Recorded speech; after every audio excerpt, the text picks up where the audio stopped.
Welcome, everybody, to our Saturdays with Tara Hangout on Air. These Saturday Hangouts are an introduction to our theme for the week.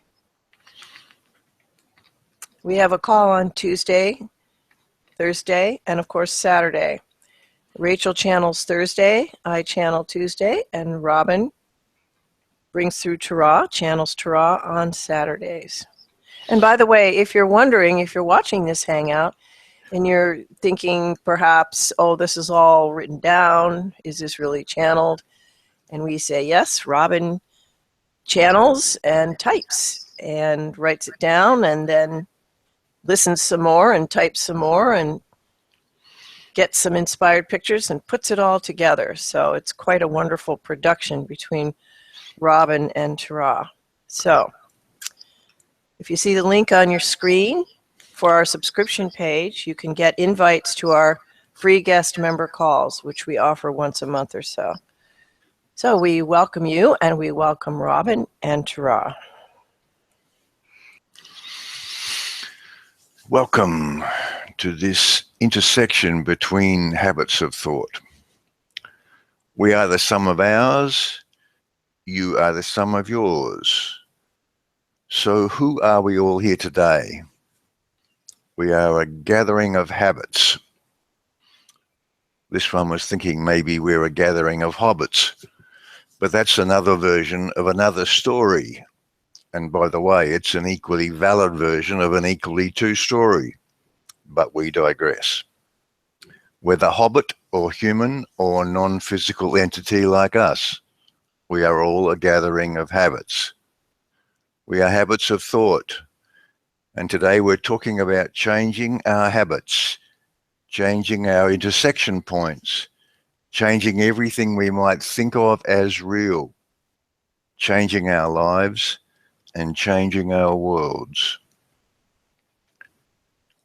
Our intention with these words, of course, is to challenge your beliefs to the core. Our intention, as always, is that you begin to see yourself as you truly are. Our intention is to have you see how it is you create everything you experience and see it not just as an intellectual understanding, although that may be how it starts. We want you to know it experientially and ongoingly and masterfully. In this one's world, and in the past part of it he fondly thinks of as history, your story is probably similar. Niels Bohr was a physicist and a major contributor to the understanding of atomic structure and quantum theory, for which he received the Nobel Prize in Physics in 1922. We'll begin with some words from Niels. Everything we call real is made of things that cannot be regarded as real. If quantum mechanics hasn't profoundly shocked you, you haven't understood it yet. From our friend Bentinho Massaro. If you understand that everything is energy, you can also understand that everything you think, believe, and feel consists of energy. Your attitude or focus vibrates, and those vibrations affect the quantum fields that underlie, constitute, and determine the outcome of physical matter. Hence, your focus has the power to alter the appearance of your physical circumstances. In that same version of history, there was also a Mahatma Gandhi who said, "Your beliefs become your thoughts become your words become your actions become your habits become your values become your destiny." And here's some words from one of our close non-physical relatives, the collective you know as Abraham. Everything that you see, that you call reality, is just coagulated, coalesced, combined thought. A thought that somebody thought long enough. When Esther says, Abraham, shouldn't I think about that because it's true? We say all truth is something that enough people or a person gave enough attention to long enough that became a thought that they thought about and thought about and thought about and thought about and thought about until it attracted the equivalent of it. From our friend Bashar. There are infinite probable realities that we could receive and experience at any moment. We select and receive specific versions of our reality by our beliefs. Each belief gets you vibrating at a unique set of frequencies. These frequencies then attract, by sympathetic resonance, those holograms vibrating on the same frequencies. What we believe and totally trust to be so sets up the alignment from which we receive that particular version of reality. This trust or knowing is the mechanism by which creation takes place. Without believing, we would create no reality and be non-existent. At every given moment, we are always totally believing something. Are you beginning to hear what these words are describing? Everything you experience is created by your thoughts, and most of your thoughts are habits. Following a train of thought without consciously choosing it is a habit, not a now conscious choice. Reacting to something without thinking about it is a habit, not a now conscious choice. Thinking of the world as solid and real is a habit, not a now conscious choice. Thinking of your past as being this way or that way is a habit, not a now conscious choice. Your habits are subconscious. None of you ever choose consciously to do anything for a second longer than you perceive it to be of benefit to you. Similarly, none of you ever subconsciously chooses to continue down a path that leads you away from what you desire. It's just that many of those choices you're making, in small part consciously, but almost always in that hugely powerful subconscious of yours, are based on the false premise that the world you're in is a shared world, that it's something external to you that you have to deal with and survive within. This whole discussion we're having today is all about changing the premise of those choices, changing it to something based on the truth, to the reality of who you actually are. Again from Abraham. The most powerful premise that we want to activate within you, that we promise will serve you for all the days of your life, is: a belief is only a thought I keep thinking. A belief is only a thought I continue to think. A belief is only my habit of thought. It's only a practiced thought. A belief is only a thought that I think a lot. All of these habits of yours started with a choice. Then you and your world lined up with that choice, and you went about living in that world and living with that world and embellishing that world with new choice after new choice. Pretty soon you forgot all about that original choice way back when, and this world became a fixture in your reality. It became a habit. It became something that everybody knows about. And you talk about it with everybody as if it's common to you all. And it is. You quote Gandhi as a well-known historical figure. You say things like, "Did you see that show on TV last night?" Because that's the nature of you and your virtual reality. Everything matches up. When you make any new choice, you step into a new virtual reality, which is to say, a new context for your experience. There are small choices like pre-paving a good meeting with so-and-so today. And there are big choices like creating a very different world to live in, like perhaps a totally peaceful and enlightened world. The experience is real because it's a conscious experience.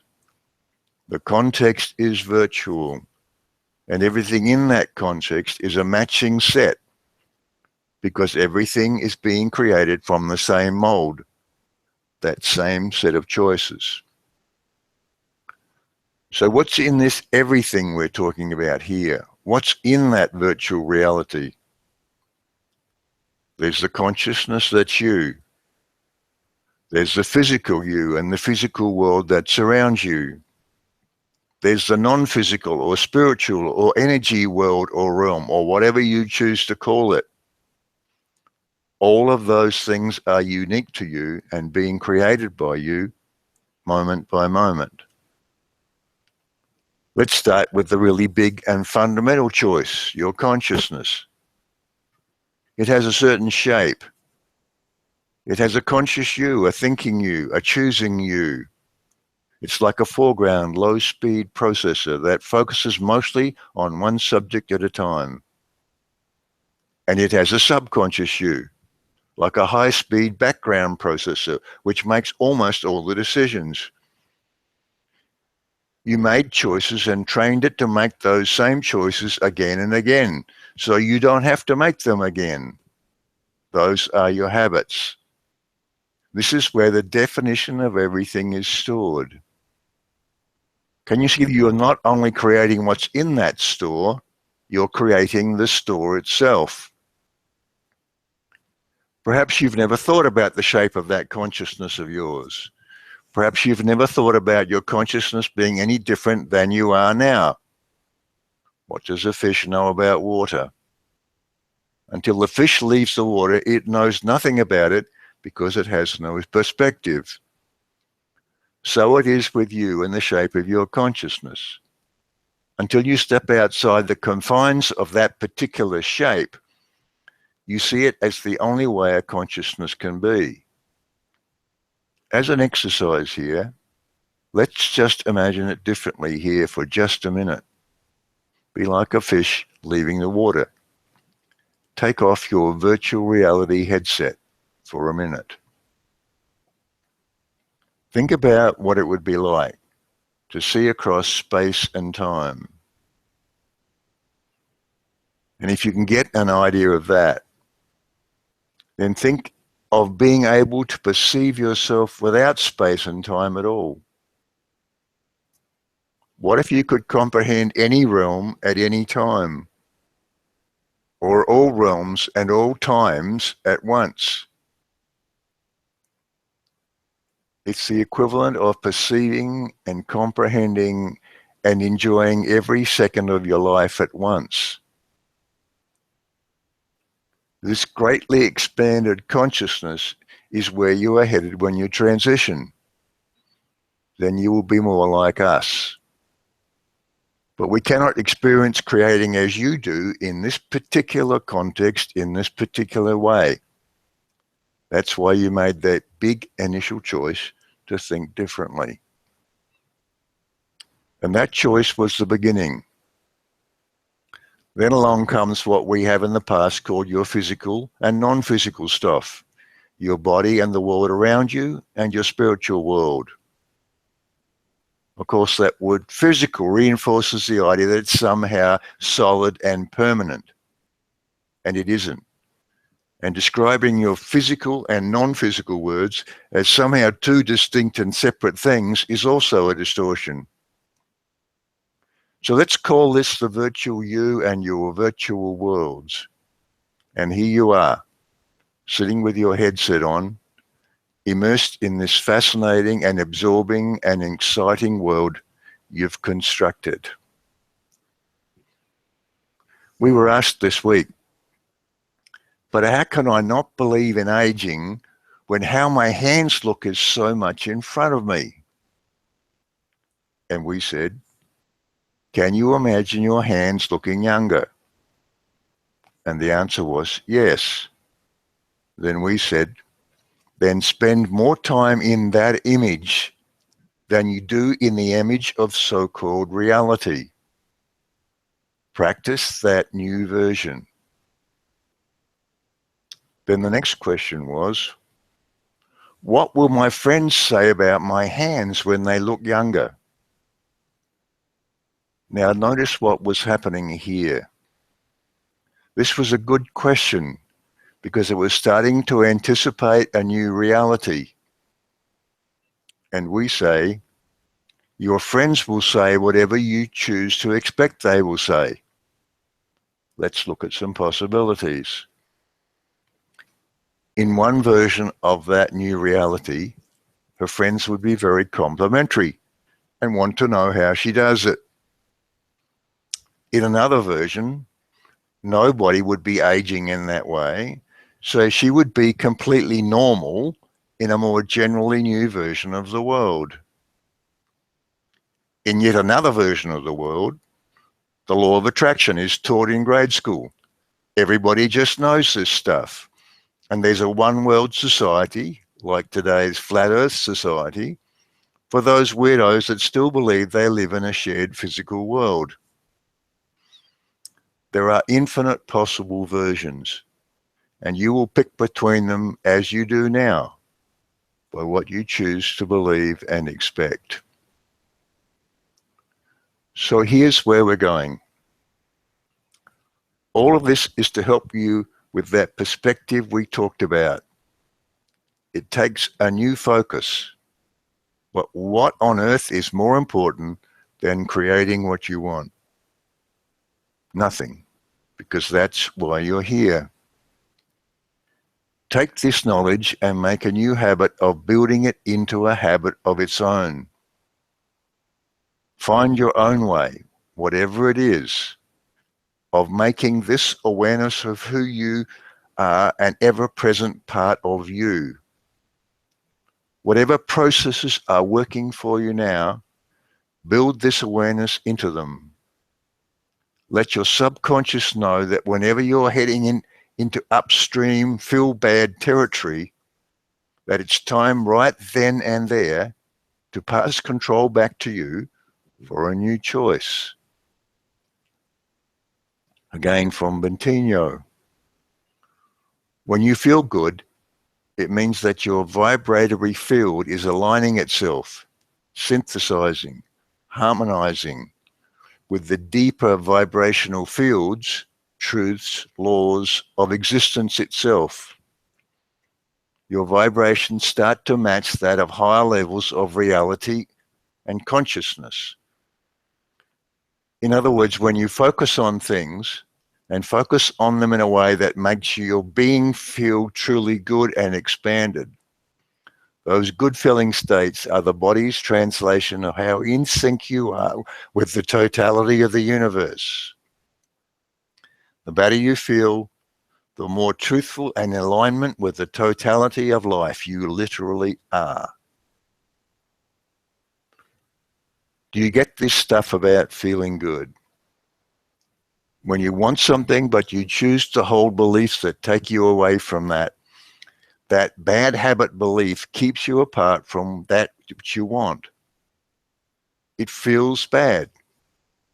When you want something and you choose beliefs that support that, your vibrational point of attraction causes that wanted thing to become part of your context. That feels good.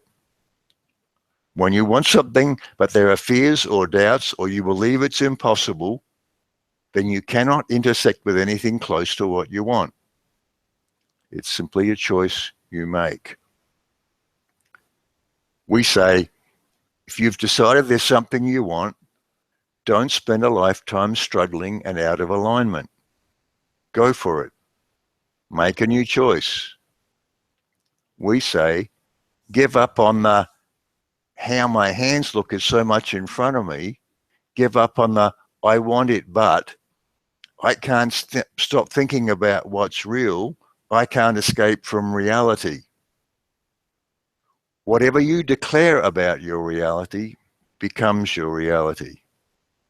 Whether you say you can or you say you can't, you're right. So say this for a change. A belief is just a habit of thought. This reality is just a habit of thought. I can keep thinking this way and strengthen that habit, or I can think in a new way and form a new habit. I choose to think in a new way. A belief is just a thought I keep thinking. A belief is just a habit of thought. Stop playing that old record over and over and over. Start singing a new song over and over and over. Be you human or hobbit or Abraham or Terah, and in different versions of you, you are all of those things. What you choose to believe becomes. And here's the bottom line.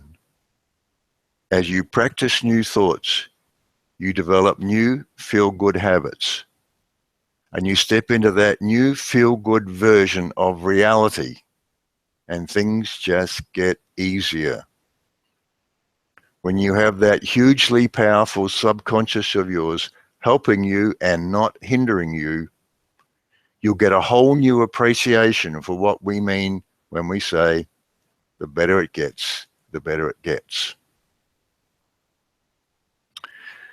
As always, we are here to help you, and we welcome your questions.